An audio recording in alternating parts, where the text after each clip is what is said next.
art is a commodity. So everybody has to get off of this high horse that I'm being really creative and I'm special, because they all say that and I go, yeah, you're special. I said, but if you're going to sell it, how much are you going to sell it for?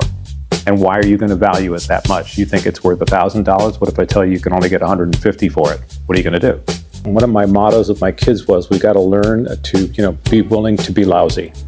Because you can only find out how good you are by actually going to the point where it just doesn't work. Then you back up a little bit and find out where your strengths are. What's the difference between an artist and a writer? I said, well, a writer has ideas and he writes them down and he can see the movie in his head. An artist has ideas in his head, but he has to paint the movie. You think I'm white and you want to know why I'm Hispanic. I said, well, why? What color is Hispanic supposed to be? That's a stereotype. I said, there's no such thing as a white person. The only people that are kind of on the white side are albinos. You're going to spend the first half of your career really refining your craft, the way you do your work. And you're going to spend the second half of your career trying to figure out what your work is about.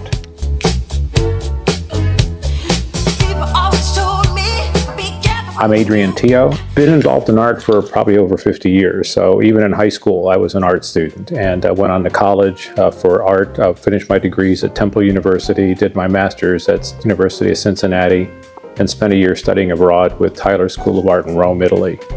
And since then, pretty much been working as an art instructor, as a professor, been a dean, been a department chair, been a director, over 42 years. So right now I'm just working full-time in a studio. This is called a letterpress.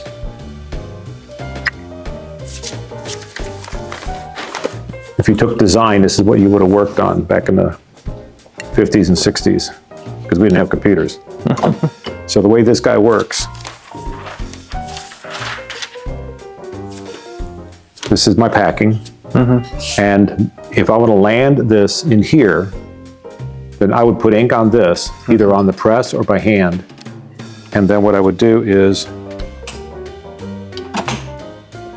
I would just go across.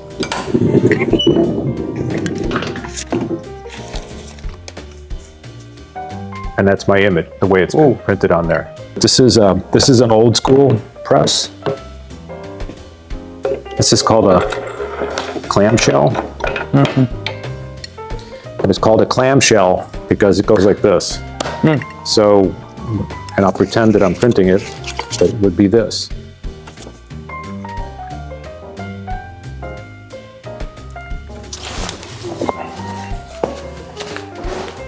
The way this guy's works is it goes like this. And the ink is in here. I've got the ink rollers out right now. And when it comes back down, there's your image. Interesting. So what happens is you just put it, ink it, put it, ink it. So this was the ability to make multiple images quickly. So it was really a commercial process. Okay. It's called a CNP or a clamshell. And it's like this, but it goes this way, where this one runs this way. Okay. That's my self-portrait is what I do. What's the reason for like the form of the eye? Like it's so almond-like?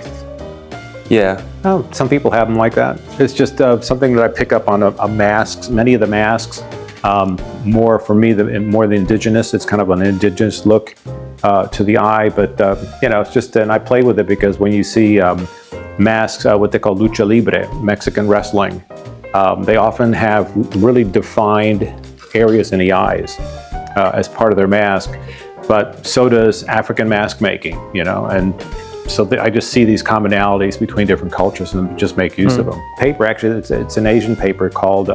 Asian paper? Yeah, we call it Asian. I think it's specifically from Japan. It's called masa. And we like it because masa it's a trade paper, but it's thinner and it has a smooth side and it has a rough side. And we print on the smooth side because we want a kind of a flat look, where a lot of art prints are on the soft papers. But they're too soft for what we're doing with these guys. Most of these masks in here, the bulk of those are from probably Mexico, maybe Guatemala and Honduras. So they're definitely from here. This one's from Venezuela, and that's a gigante mask for basically Mardi Gras, basically. And that's to be worn. It's this tradition that they do, and we do these in Puerto Rico too. But the one thing that's unique about Puerto Rico is this one. because it's made out of a coconut husk. And it's only done by the descendants of slaves. Oh. And they were people that were brought to, actually deserted in Puerto Rico. And they still occupy a part of Puerto Rico called Luisa Aldea.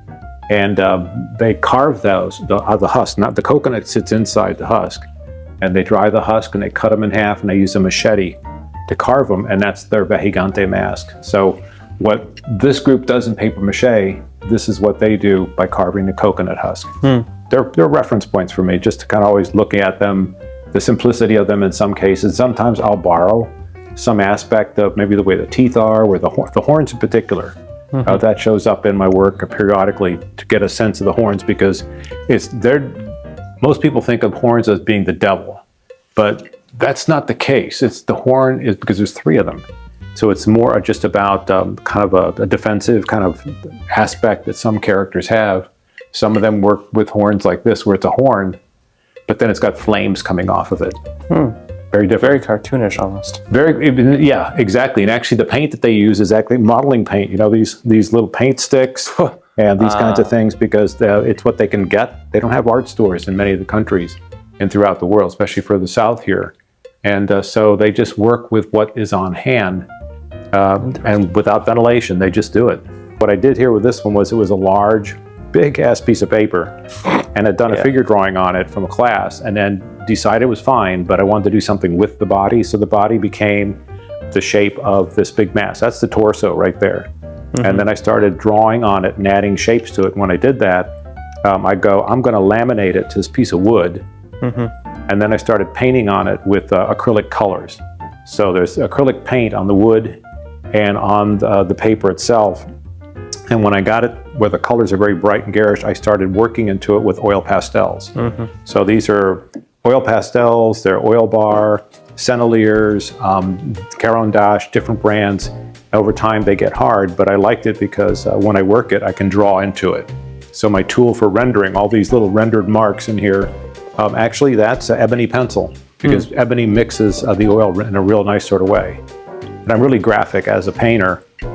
Even this being paint, it's still graphic. It's got that very different kind of look, where I'm more of an edge person, which fits, you know, with my interest in printmaking.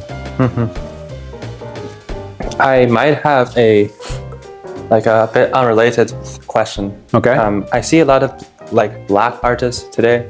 Like they like to paint themselves just very black, using black paint. And my personal opinion is that they have done it so much that it's kind of it's like a trend of just painting themselves black.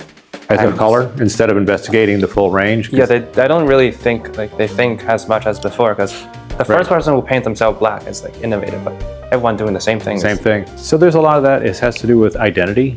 I know, trying to identify yourself and finding the color that best suits you. What's hard is that when you talk about race and culture,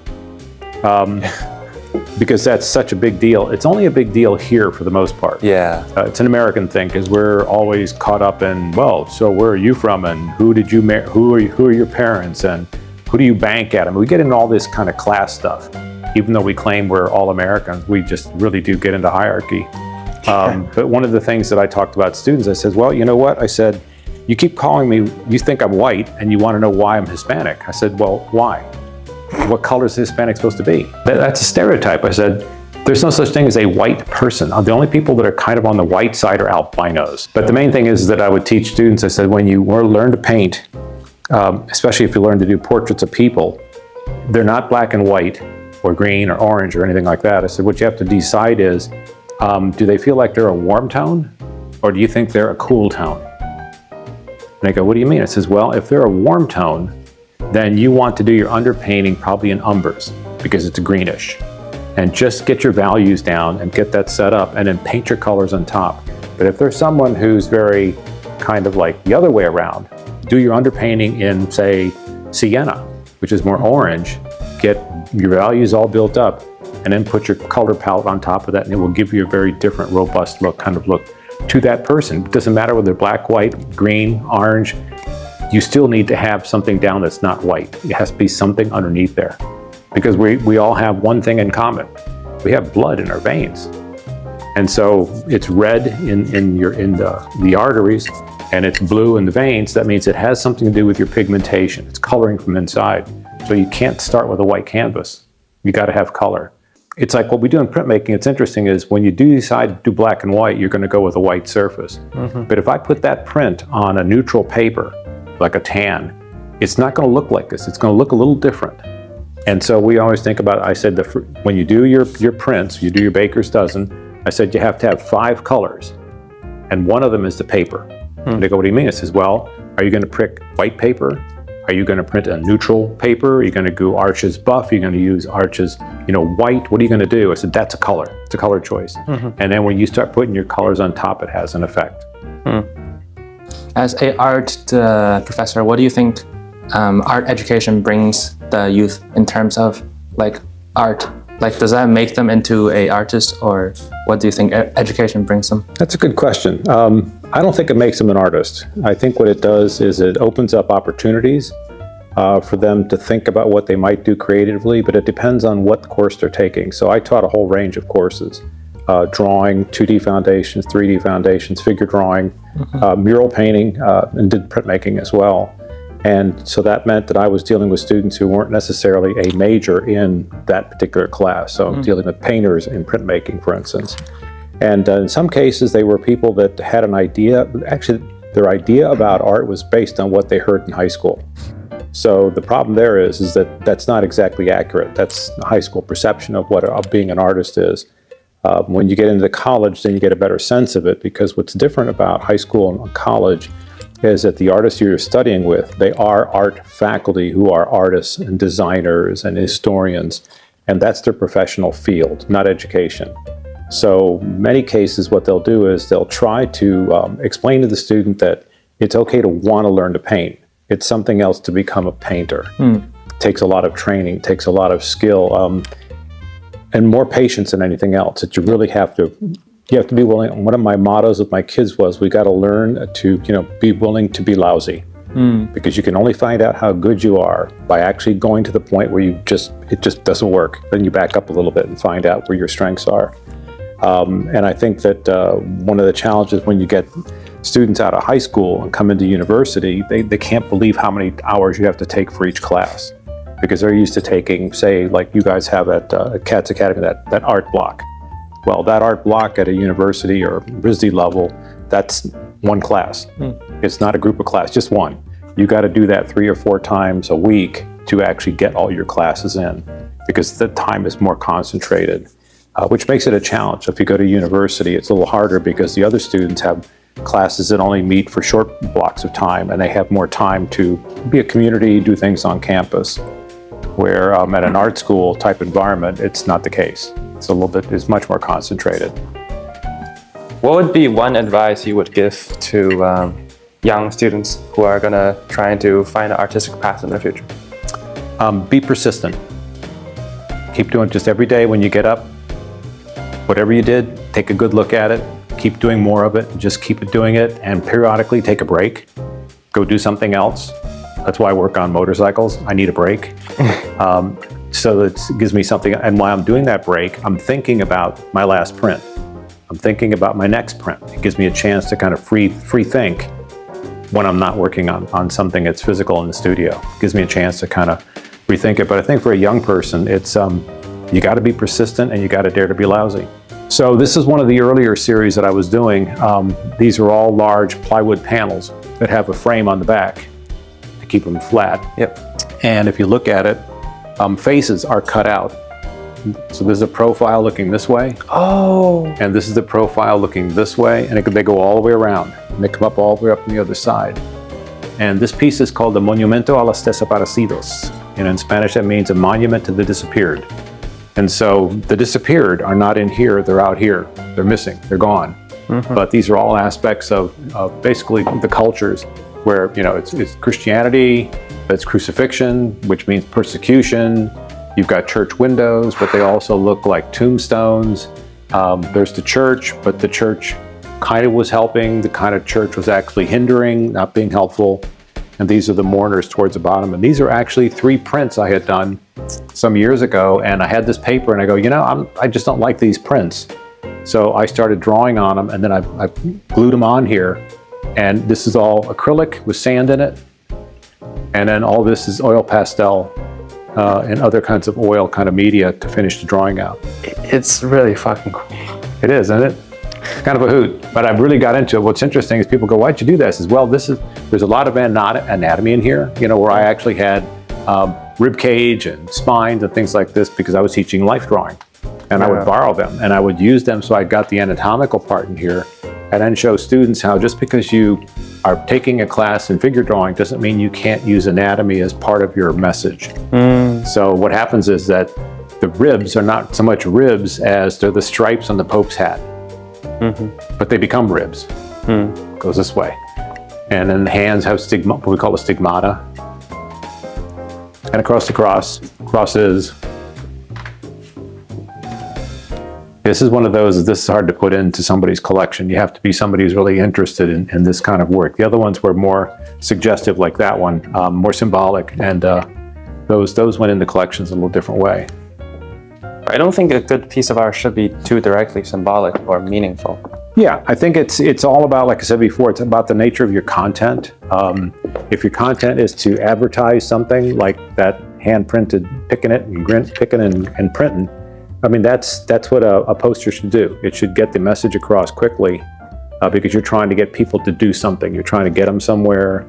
You're trying to get them to come somewhere. You're trying to represent something. But other times, you want them to look at it for a while and then ask the question, so what is this?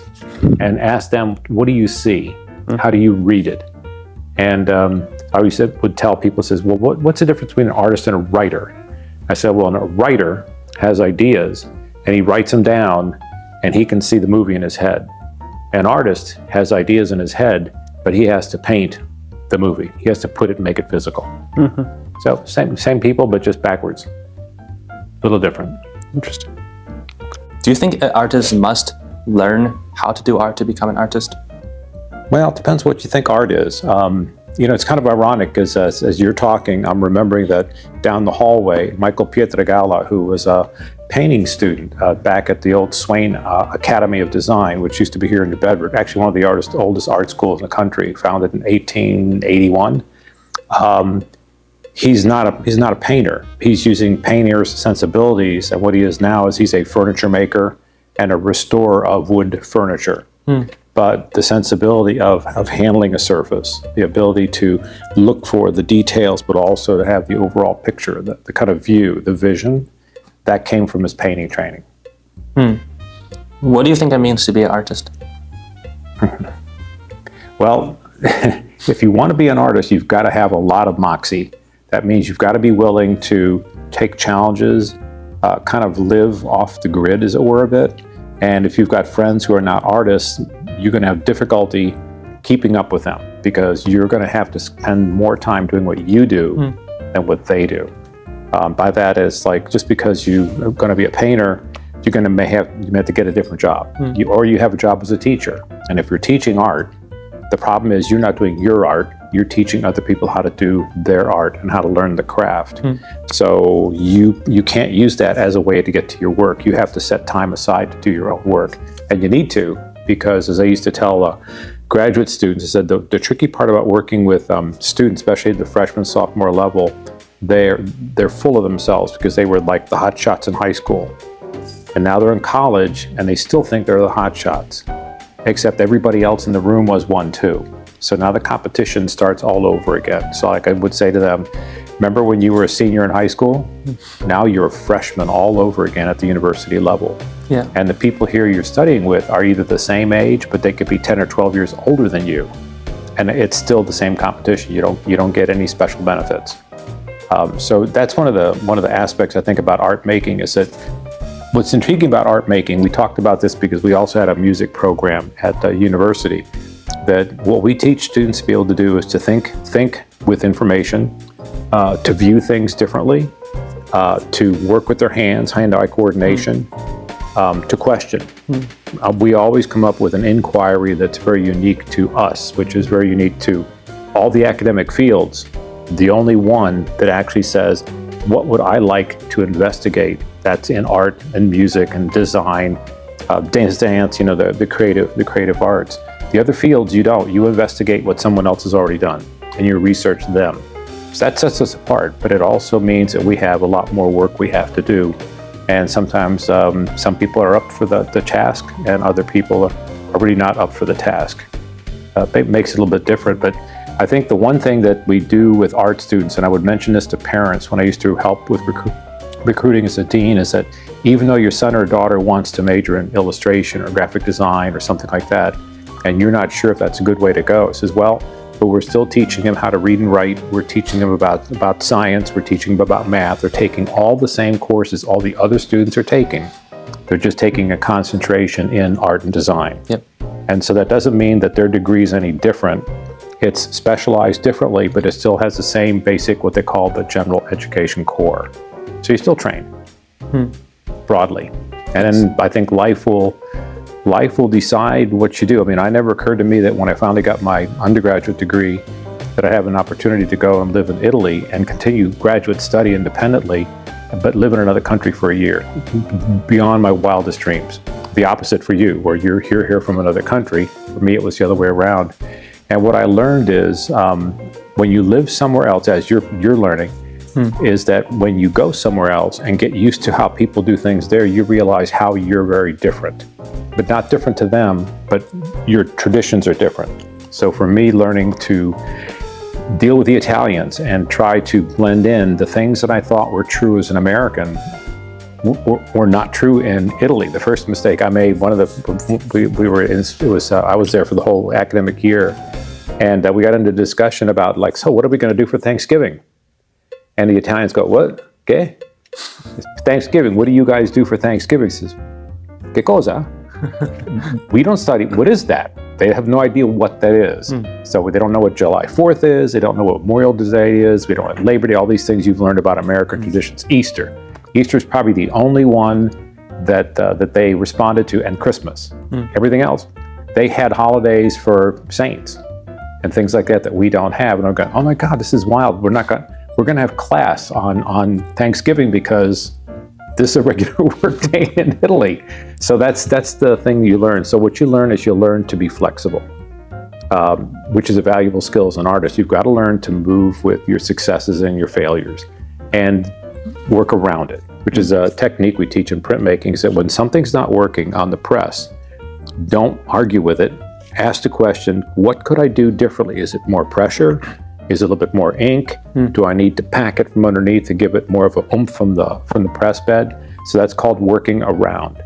And I think that's a really valuable skill, because I use that. I have motorcycles. Kim probably mentioned to you that I have motorcycles in storage. And so what I do here, I do the same thing on my motorcycles. I work around ideas and try to fix things. And some of them are restored and others are just well taken care of.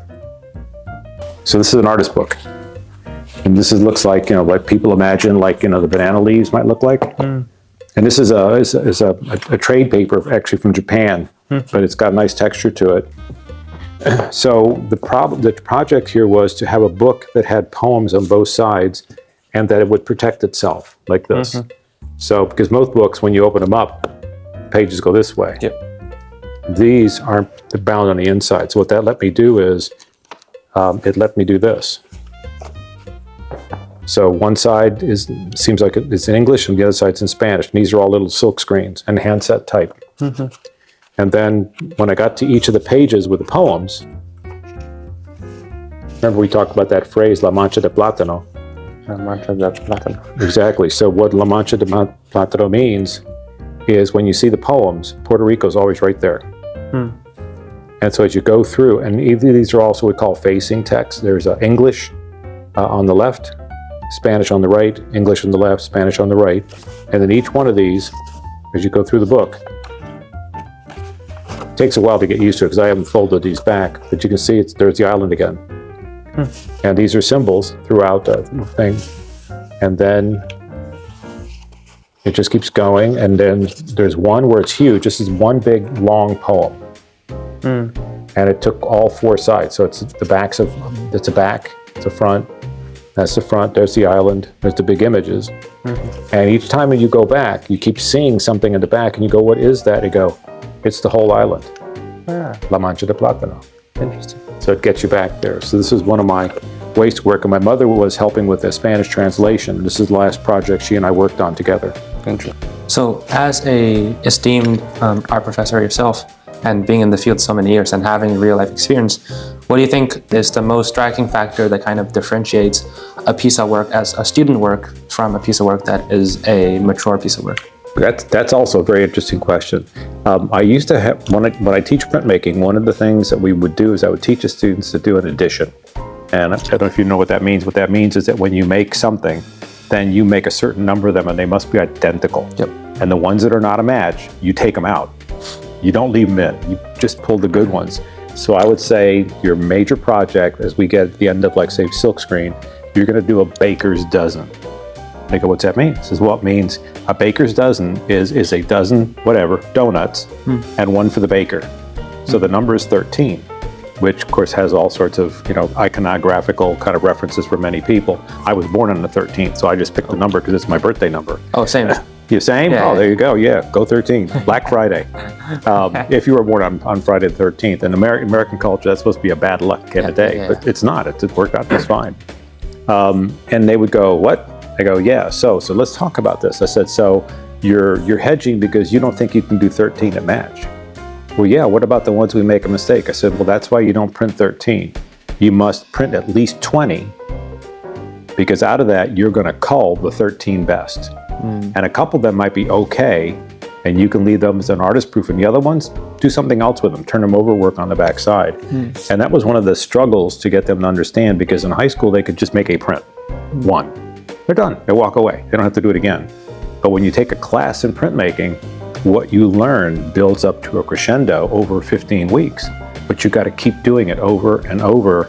And it's the instructor who determines whether or not the piece is successful, because we're looking at it with outside eyes, and we're not trying to be mean or anything. We're trying to get you to look at the opportunity to go to the next level. And I could always tell if a student's going to really have success in a class by them looking at me and going, oh, I don't know if I'm interested in that, or saying, oh, I hadn't thought about that. And I go, good, because that's why we're talking. I said, let's see where it goes. So the student who says, I'm not interested, that's fine. And I would walk away. And I go, aren't you going to tell me what to do? He says, oh, no, you said you were not interested, so I'm not going to give you any more information. Figure it out for yourself. But the person who would say, well, I hadn't thought about that, says, so let's work on this. And we would work on it together. Because when I teach, I always work in the class with them. As Mr. Phelan does, as Kim did, they draw, they sketch, whatever, while you're working, so they're not pestering you all the time. I would do the same thing. And sometimes I would say to them, I said, well, let's take a look at what you've done, and let me put mine up just to show you where I'm taking the material now. Not that it's competition, I just want you to see what else you can do with it, because it would give them some ideas. But the beauty of teaching is that every now and then a student would do something I hadn't thought of. And I go, whoa. I say, so tell us how you did this. What should you do differently than what I suggested? And they would explain it. And instead of them expecting me to yell at them, I go, cool, all right. So, note for everybody in the class, this particular process, you can do this and you'll get a different result. You still got to do this, but you can also do this as well. You can test them both out and see which way you want to go with it. So I would embrace the unexpected. And to tell the students, that's what I miss. Someone said, now that you've retired from teaching, I said, what do you miss? I said to students, I said they would drive me crazy, but there was always one who would teach me something new. And I really missed that, not having that little collaborative kind of work. Sometimes it was their excitement. Sometimes I'd be working in the studio and printing, and they would come in and go, hey, Tio, is there anything I can do to help you out? I said, well, if you could do da-da-da for me, I could get this done faster, and we'd work together. And then I would do the same thing with them. I would help them out. So I do enjoy that part, but that's where the mature artist can do things with a student that a student can't necessarily do on their own, because maybe don't have quite the confidence to do that. But I think the problem is they don't have the breadth of experience. It's great to do one rendering, it's beautiful. But when you've done 100 of them, come talk to me. You know what I mean? Because you have to show that you can they don't have to be identical, but just how did your process morph? How did it extend? How did it keep going? I had a student who used to do these wonderful graphite drawings on paper. And I said, graphite works on a lot of materials. It's not just paper. And what happens if you want to go large? And by the end of the semester, she was working on big sheets of tracing paper and working on the backside, acetate actually, working on the backside and then turning it around so the shiny side was to the front and hang them on a wall. And that made the graphite look a lot different because it's clear. So whatever the wall was, that becomes your substrate, your background, as it were. And the last I saw her work, she was working on these big sheets that they're 6 feet tall. And it's all drawn on the back side. And then you reverse it to look at it from the front. And she's using graphite, she's using crayon, she's using markers, anything that she can work on, but she's working on, pinball machines, right? They're painted underneath, right? So when you see the pinball machine, the old ones with the balls where everything's by hand, the paint's underneath this way. So what you're looking at is this, but you paint it this way. And we talked about that. There was a movement in Chicago back in the 60s and 70s, and they were doing paintings on glass with that same kind of reversal. And she really liked that. She thought it was cool. And she really developed it into her own way of working. But she would have never known that. She's too young to know what a pinball machine is. So that's why it was good. I remembered it. This is a good wall to talk from because the wall spans a period of time. These are all recent work. And the block, the woodcuts on the bottom. This is a major woodcut. That's the print. And other prints in here. This one I did. This was recent. I think about probably a year and a half, almost 2 years ago. This one I did. This one probably 20 years ago. So this is the charcoal drawing that gave me the idea for this particular composition. And since then, I've developed it this way. So it's now a large woodcut, and it has silkscreen images underneath, but it's me looking at what I had done before and reinventing it, rethinking it, and continuing to work with it. And I've done that a couple times. There are a couple prints around here where this image pops up again. It's what I call it's a vejigante. It's like a mask that has the different cultures of my family. So one side tends to go to the African side, one side goes to the native or indigenous side, Taino, and then the middle side in the middle here, that's the self-portrait part that comes out with all sorts of mystical hands and shapes and things in the background. Oh, wow. And all these shapes in the background, these are all silk screens of the shape of the island of Puerto Rico, where my family is from.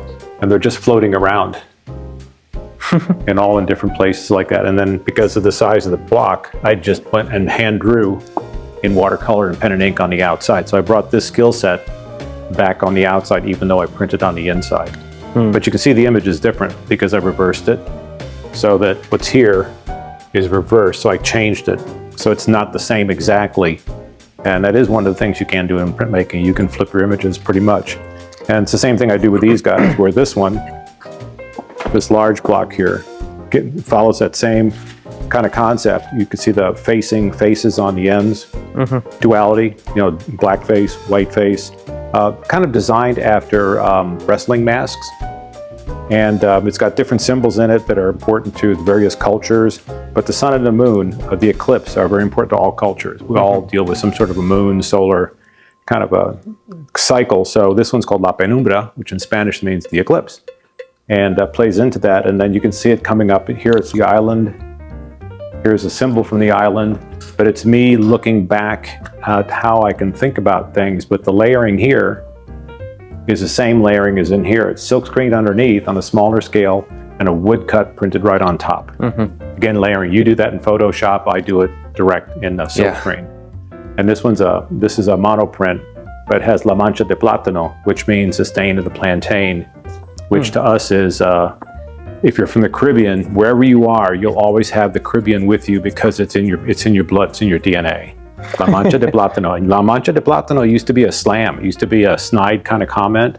It meant that you came from, the fields in the islands, where the Puerto Rico, Dominican Republic, you harvested bananas, you harvested sugarcane, but now it's a prideful comment.